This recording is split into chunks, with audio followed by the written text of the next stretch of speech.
So what is exactly business development? Subscribe now and press the bell icon. Never miss an update.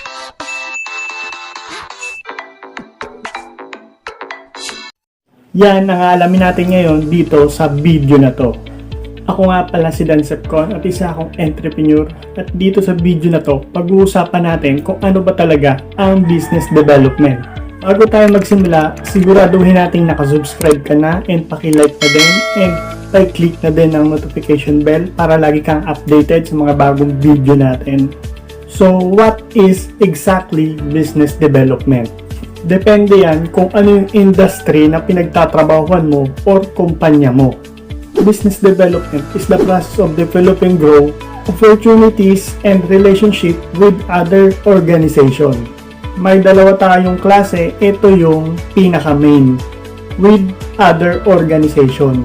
Ito yung development growth, opportunities, at establishing relationship with other people, and establishing relationship with other organization. Etong relationship na to is typically long-term value.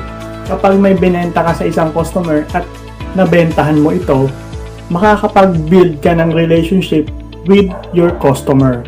So, ano ba talaga ang business development? Basically, parang laro lang to na Call of Duty. Etong Call of Duty na to, ito yung napakatagal na nalaro at extremely popular. Meron na silang 60 million active users. Sobrang dami ang naglalaro ng Call of Duty na to. May mga team or league din sila. How exactly did this happen? Ang sagot dyan ay business development. When you define business development, that essentially growth development and long-term relationship. Maraming way para makapaglaro ka ng Call of Duty. Pwede rin to sa Xbox or kaya PlayStation. Sa sobrang dami ng active users na to, makaka-build ka na ng relationship mo with your team. Or maaari mo din maging potential customer sila or buyer. Marami na din paraan kung paano makapag-engage sa mga potential customer mo or buyer mo. Sobrang lawak na ng internet ngayon. Libre lang mag-post. Halimbawa na dyan si Facebook platform. Post mo lang yan sa marketplace at syempre sasabayan mo yan ng action. Ang business development ay may ibang application din yan.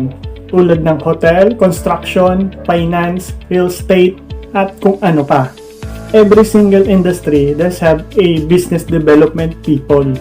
At kung interesado ka na magtrabaho sa ibang tao and finding a partnership, you look to find win-win situation. Dito sa business development, makakapag-build ka ng long-term relationship.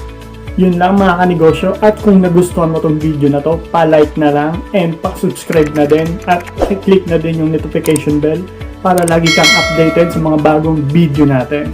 At lagi niyong tatandaan, your success begins from your action. Thank you and God bless.